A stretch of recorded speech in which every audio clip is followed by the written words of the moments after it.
बदलते भारत की शान।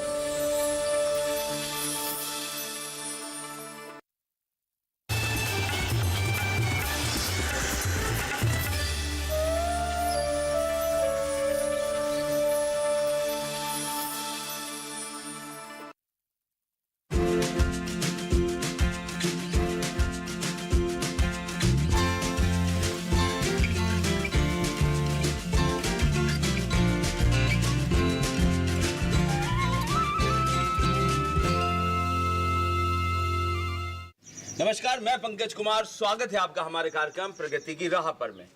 आज हम आपको एक ऐसे प्रगतिशील किसान से मिलवाने जा रहे हैं जिन्होंने सरकारी योजना का भरपूर लाभ लेकर जैविक खेती की है। इन्होंने योजनाओं से जल का हौज बनाया है, उसके अलावा जैविक खाद का निर्माण कर रहे हैं। इन्होंने अपने यहाँ पर गोबर गैस का संयंत्र लगाया है। ये हैं ग्राम मित्रवाड़ी, जिला दौसा, राजस्थान के निवासी रामजीलाल शर्मा जी।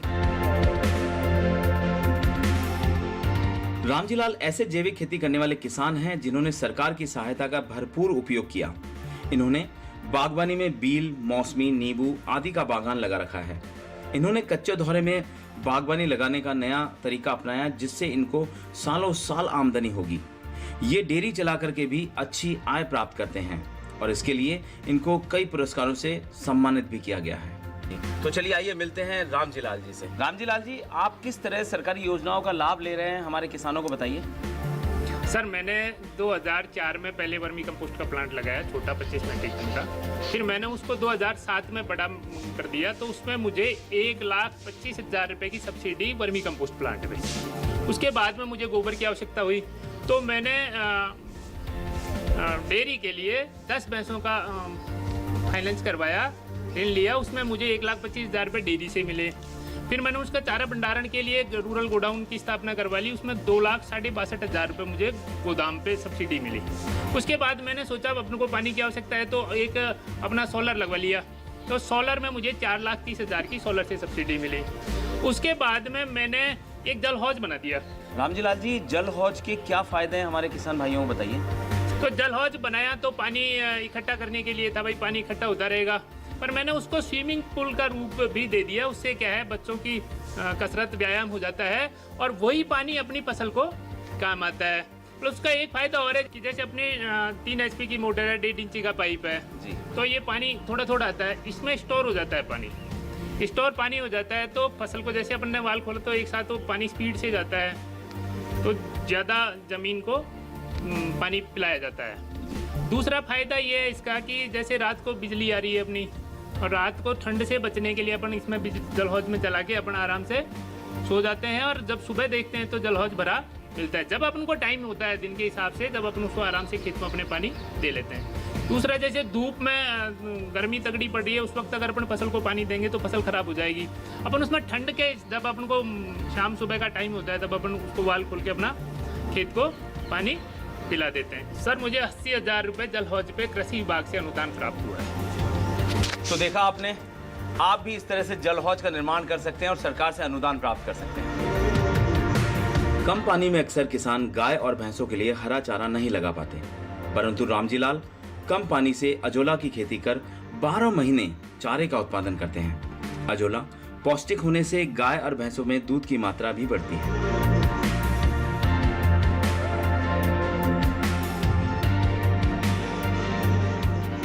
हाँ सर, देखो ये अजोला है जी, और इसकी ये खेली में बनाई जाती है, पानी की खेली बनाई जाती है। इसमें क्या है, असल में 2 फीट तो इसकी टोटल गहराई है जी। इसमें 9 इंच नीचे मिट्टी है, जो पहाड़ वाली मिट्टी, जो उपजाऊ मिट्टी है वो डाली जाती है नीचे, और फिर 9 इंच इसमें पानी भरा जाता है।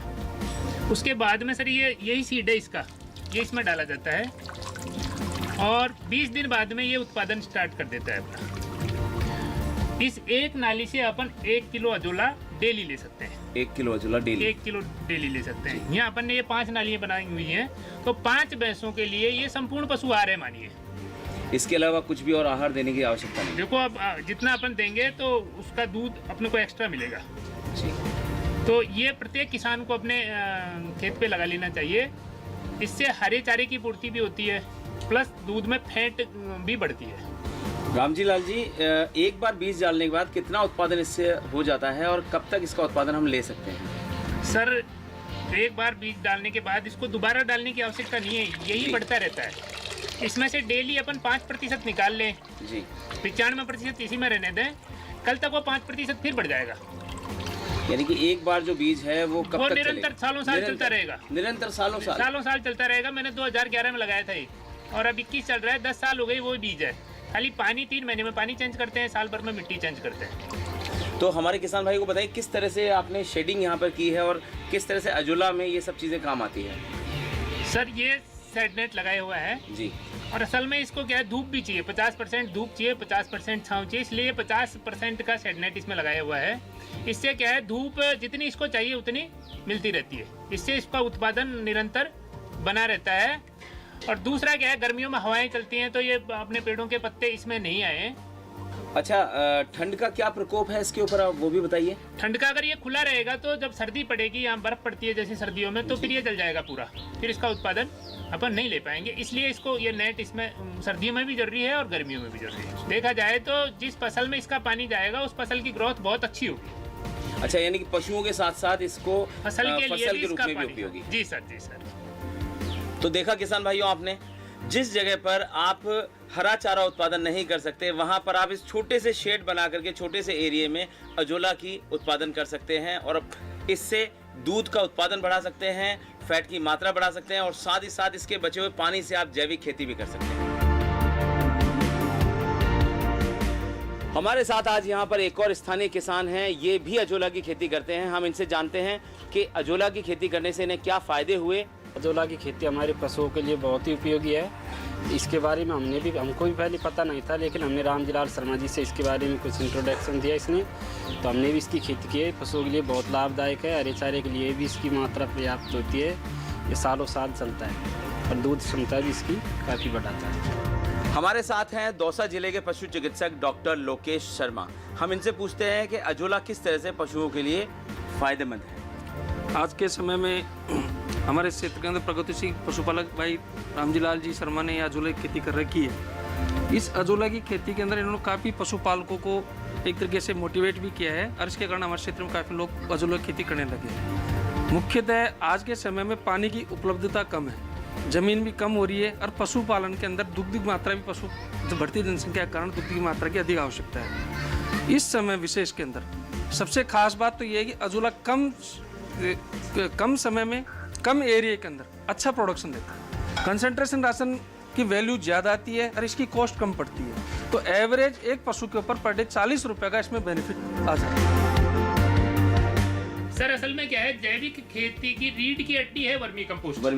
वर्मी कंपोस्ट के बिना जैविक खेती संभव नहीं है। 1 लाख रुपए की यूनिट पे 50,000 रुपए का अनुदान इस पे।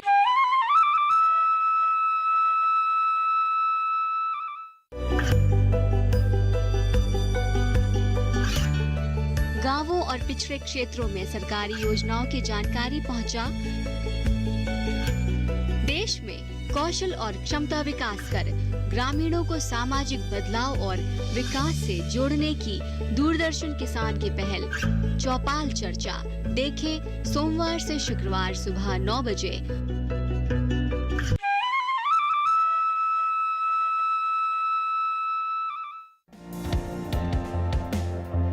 रामजीलाल अपनी फसल में जैविक खाद का उपयोग करते हैं। इसके लिए इन्होंने वर्मी कंपोस्ट यूनिट लगा रखी है।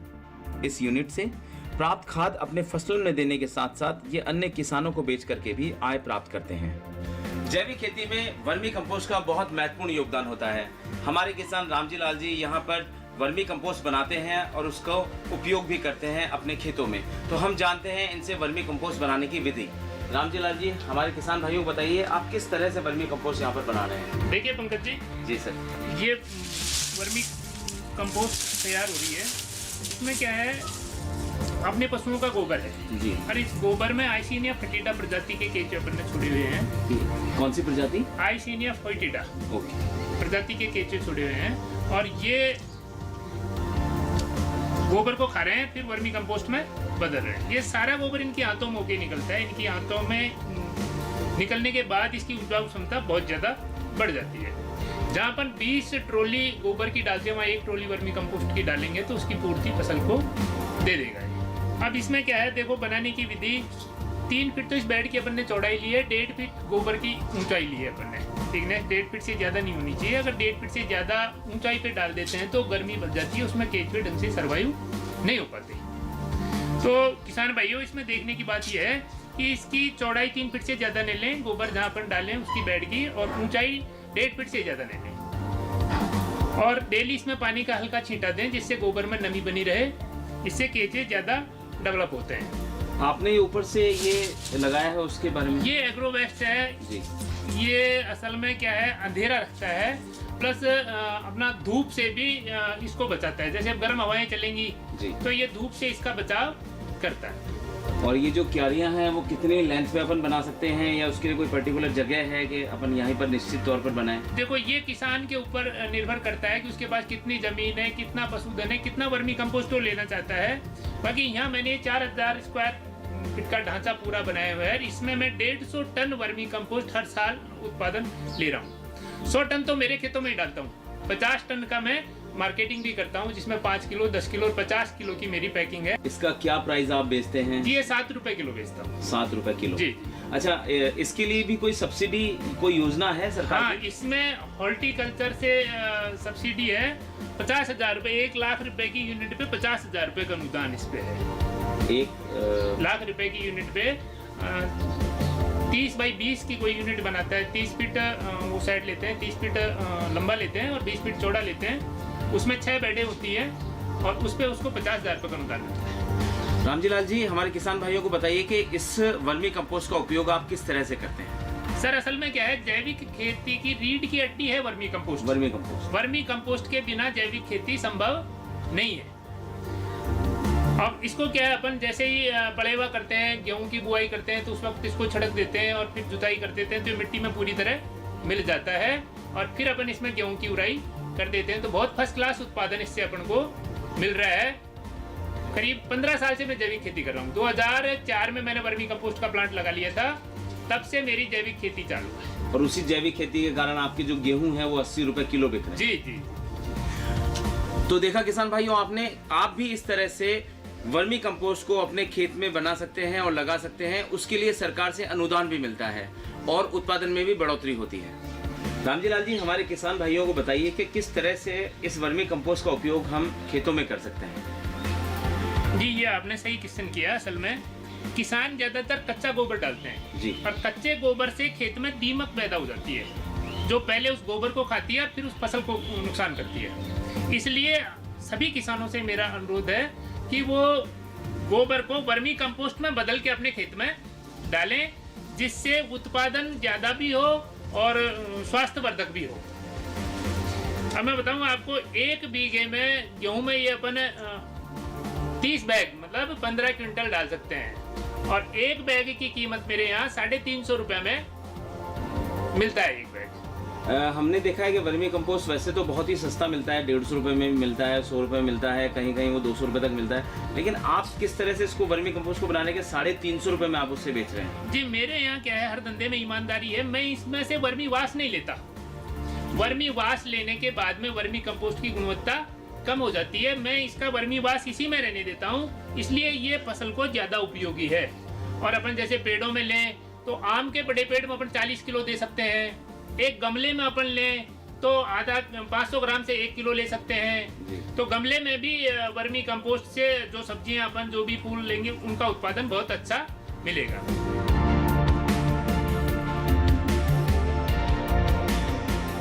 रामजी लाल खेती के साथ साथ डेयरी व्यवसाय भी करते हैं।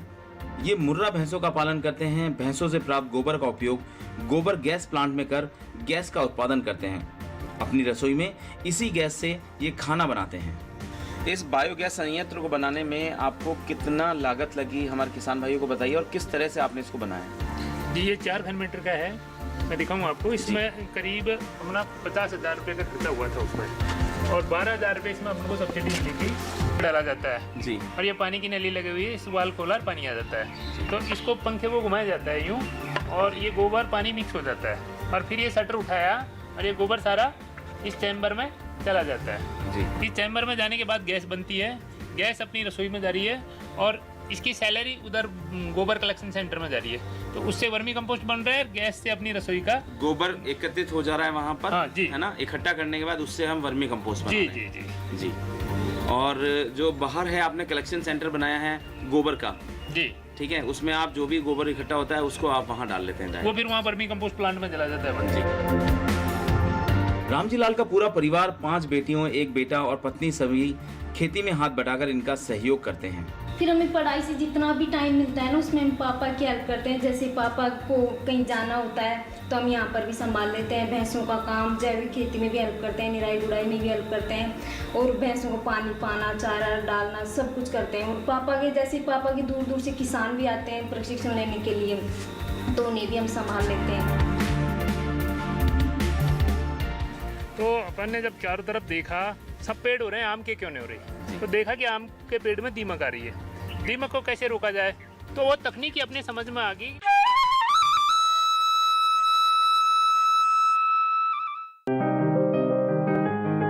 बीमारियों से कैसे बचेगी फसल, मवेशियों की मुश्किलों का क्या है हल, कहां से लाएं बीज, कितनी लगेगी खाद,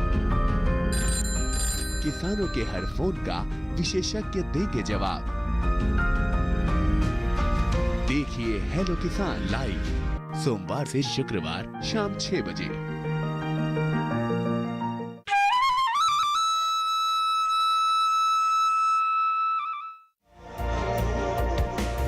रामजी लाल बागवानी की खेती करते हैं। इनको आम के पेड़ लगाने थे, परंतु ये दीमक से बहुत परेशान थे।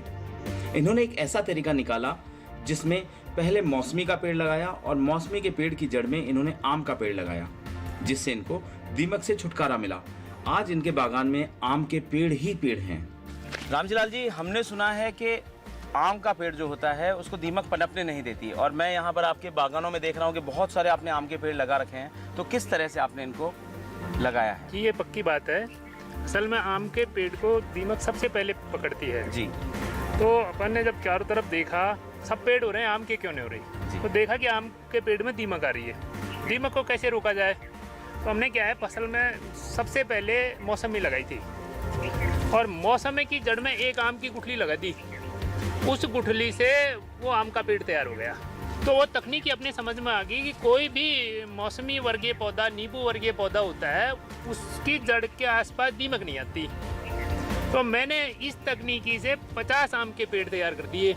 अब उसका भी क्या रहा कि पहले अपन ने मौसमी लगाई जी। मौसमी में अपन ने देखा कि मौसमी की फसल 15 से 20 साल की होती है, उसके बाद में वो बगीचा खाली हो जाता है। इसमें एक अपना जो ये देखो नीचे जो अपन ने पानी देने का जो बनाया हुआ है, इसका सिस्टम ये है कि इसकी जड़ें यहाँ तक हैं, और जहाँ तक जड़ है वहाँ इसकी भोजन लेने का सिस्टम है। तो यहाँ अपन इसमें जैसे वर्मी कंपोस्ट डालेंगे 40 किलो, फिर इसकी गुड़ाई करेंगे, फिर ये दोनों चीज़ें अपने को एक साथ मिलेगी कुछ समय के लिए।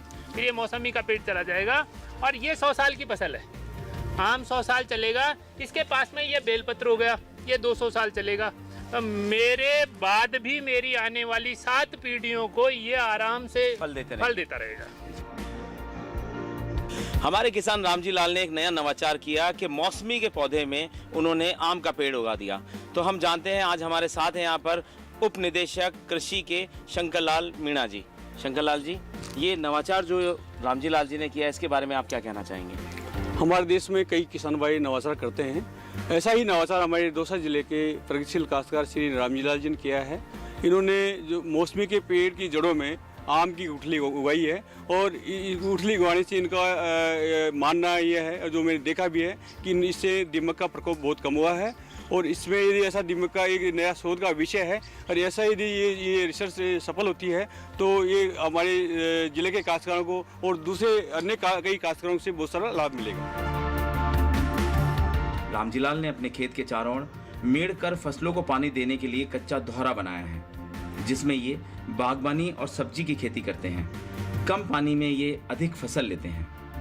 प्रत्येक खेत में दोहरा होता है, और दोहरे से किसान फसलों को पानी देता है, उसके बाद वो व्यर्थ खाली पड़ा रहता है। यहाँ पर रामजी लाल जी ने एक नवाचार का प्रयोग किया, और इस दोहरे के अंदर उन्होंने सरीसने की फली लगाई, उन्होंने बेलपत्र लगाया, और ना जाने कितना, और उससे वो आमदनी बढ़ा रहे हैं। तो चलिए हम जानते हैं रामजी लाल जी से कि किस तरह से उन्होंने इस दोहरे को भी डेवलप करके कच्चा दोहरा नाम दिया है। रामजीलाल जी, ये जो मेड़ आज तक खाली पड़ी रहती थी, ये दोहरा आज तक खाली पड़ा रहता था। मैं आया हूँ जब से, मैं ये देख रहा हूँ कि आपके यहाँ पर चारों तरफ आपने ये पौधे लगा रखे हैं। क्या है, किस तरह से आप किसान भाइयों को प्रेरित करेंगे कि वो भी अपने खेतों में ये कच्चा दोहरा तैयार करें? जी देखो, असल में क्या है, किसान के ये डोड़ा जो खेत का होता है वो खाली पड़ा होता है जी, वो वेस्टेज होता है, और मैंने इस वेस्टेज को बेस्ट बना दिया, ये मेरी सोच थी। तो इसमें क्या है, मेरे ये मिट्टी की डोड़ी थी जी। इस डोड़ी को मैंने तोड़ा और इसका ये धोरा बना दिया। तो इस धोरे को मैंने क्या किया असल में कि इसमें हर 30 फीट पे तो एक बेलपत्र का पेड़ लगा दिया, जैसे वो दिख रहा है आपको जी। बीच में ये सहजन है, ये 2.5 फीट पे है, और इधर अपन ने लौकी लगा दी, इधर अपन ने तुरई के बीज लगा दिए। रामजीलाल जी, ये बताइए, आपका ये जो खेत है कितने बीघा है? सर ये 4 बीघे पक्के का है। 4 बीघा पक्का है। 4 बीघे के अंदर आपने पूरे खेत में, मैंने देखा चारों तरफ आपने मेड़ लगाई है जी, जी। और वहाँ पर आपने सहजन का फल लगा, ये पौधा लगाया है जी। तो कितने कुल टोटल कितने पौधे लगाए हुए हैं? जी 1150 पेड़ तो इसमें सहजन के आ गए जी, और 100 पेड़ इसमें बेलपत्र के आ गए, और प्रत्येक फीट पे इसमें सब्जी आ गई, और इधर हर 4 फीट पे घिया और तुरई आ गई। तो ये देखो, दोहरा एक ही है पर ये कमाई बहुत देगा। कमाई बहुत इसलिए देगा कि इधर तो सब्जी से देगा जी, इधर बेल वाली सब्जी से देगा, इधर सहजन से देगा और बील से देगा।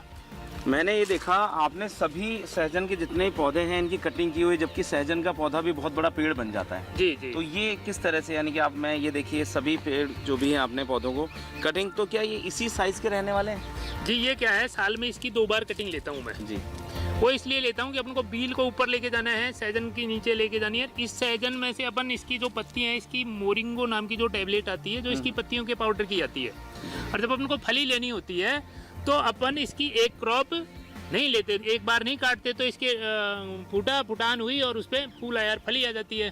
तो इसकी फली भी 100 से 200 रुपये किलो तक बिकती है। और इसमें ये धोरा पानी इसमें एक ही साइड से आना है, जैसे वहाँ से पानी दिया, एक पेड़ के लिए पानी दे रहे हैं, सबको लग रहा है। कमाई अपन को सबसे मिल रही है, मेहनत अपन एक के लिए कर रहे हैं जी। तो ये प्रत्येक किसान को ऐसा करना चाहिए, इससे किसान की आमदनी निश्चित रूप से 2 गुना या 4 गुना बढ़ेगी। गंगा साहब जी, आप ये दोहरे की खेती कब से कर रहे हैं? 2-3 साल होगी साहब मुझको। ये रामजीलाल ने मुझको बताया जी दोहरा की खेती करवा के लिया, 10-10 फीट में पेड़ लगाओ, वो में बील से, आम से, मौसमी से, इसमें सब्जी भी लगा जाए दोहरा में, तो दोहरा में नई आमदनी होती। हमारे साथ है यहाँ पर सहायक निदेशक अनिल शर्मा जी। अनिल शर्मा जी ने रामजीलाल जी को बहुत सारी सरकारी जो सहायता है वो मुहैया कराई है। उसके अलावा जो एक कच्ची धुरा है, ये भी एक नवाचार है, इसके बारे में इनसे जानेंगे। जी अनिल जी। रामजीलाल जी दौसा जिले के एक प्रगतिशील कृषक हैं। ये नवाचार कार्यक्रम को बहुत अच्छी तरह से अपनाते हैं। अभी हाल ही में हमने इनको SMF योजना में सहजन के पौधे लगाने के लिए दिए गए थे, जो इन्होंने ये पौधे लगा रखे हैं। आप देख रहे हैं ये पौधे इन्होंने लगाए, और इसमें जो पानी वगैरह ये दे रहे हैं, तो पौधे के साथ साथ इन्होंने दूसरा नवाचार और कर दिया कि जो सब्जियां हैं उसमें जैसे ये मिर्च है यहाँ पे, इसके अलावा जैसे आपके लौकी वगैरह भी लगाते हैं, और पास ही जो फेंसिंग है उस पर इनको चढ़ा देते हैं, जिससे वो फल भी अच्छे आते हैं, और इसके साथ साथ इसमें पानी लगता है, साथ में उससे भी सब्जियां भी पैदा हो जाती है, तो इससे पानी की भी बचत हो रही है। कम पानी में इनको सब्जियां भी मिल रही है और साथ में सहजन भी पैदा हो रहा है। साथ ही इन्होंने, आप देख रहे हैं कि ये बिलपत्र का पौधा भी लगा रखा है। बिलपत्र का पौधा 5-7 साल में जब बड़ा हो जाएगा तो फिर इनसे फल देना चालू हो जाएगा। और जो सहजन का पौधा है आपका, वो साथ में आपको इसकी हर चीज़ सहजन के पौधे की काम आती है। पत्तियां भी इसकी काम आती है, लकड़ी भी इसकी काम आती है, इसकी फलियां भी आएगी जो भी काम आएगी, और इससे इनको काफ़ी मुनाफा होगा। ये अपने आप में एक अच्छे प्रगतिशील कृषक की और एक नवाचारी कृषक की निशानी है। रामजीलाल जी, मैंने देखा यहाँ पर आपने इतने कम पानी में खेती कर रखी है। यहाँ सहजने का पूरा कच्चा दोहरा लगा रखा है आपने, उसके अलावा बील की खेती आप कर रहे हैं, बहुत सारे आपने बाग लगा रखे हैं। हमने देखा वर्मी कंपोस्ट आप पैदा। आपको कोई पुरस्कार दिए गए सरकार की तरफ से? जी हाँ, मुझे सरकार की ओर से 2010 में 10,000 रुपये तहसील स्तर पर, 2016 में 25,000 राज्य स्तर पर, और 2016 में ही 1 लाख रुपए राज्य के सर्वश्रेष्ठ कृषक के रूप में सम्मानित मुझे राज्य सरकार द्वारा किया गया। तो देखा आपने किस तरह से रामजीलाल जी ने नवाचार का प्रयोग किया। इन्होंने मौसमी के पौधे के अंदर आम का पेड़ उगाया, उसके अलावा अजोला की ये खेती करते हैं, उसके अलावा इन्होंने नवाचार का प्रयोग करते हुए कच्चा धोरा यहाँ पर बनाया। आप भी इनसे प्रेरणा लेकर अपनी आमदनी बढ़ा सकते हैं और नवाचार का प्रयोग कर सकते हैं। इसके अलावा इन्होंने सरकारी योजनाओं का भरपूर लाभ लिया है। तो मैं सभी किसानों से कहना चाहता हूं कि आप भी सरकारी योजनाओं का भरपूर लाभ लीजिए और देखते रहिए हमारा कार्यक्रम प्रगति की राह पर। हमारे इस कार्यक्रम की अगली कड़ी में हम आपको मिलवाने जा रहे हैं एक और प्रगतिशील किसान हनुमंत राव कनाठे से। ये फूलों की खेती करते हैं और इनके गांव को फूलों के गांव के नाम से जाना जाता है। ये है ग्राम गुनखेड़, तहसील आग्नेर, जिला बैतूल, मध्य प्रदेश के निवासी।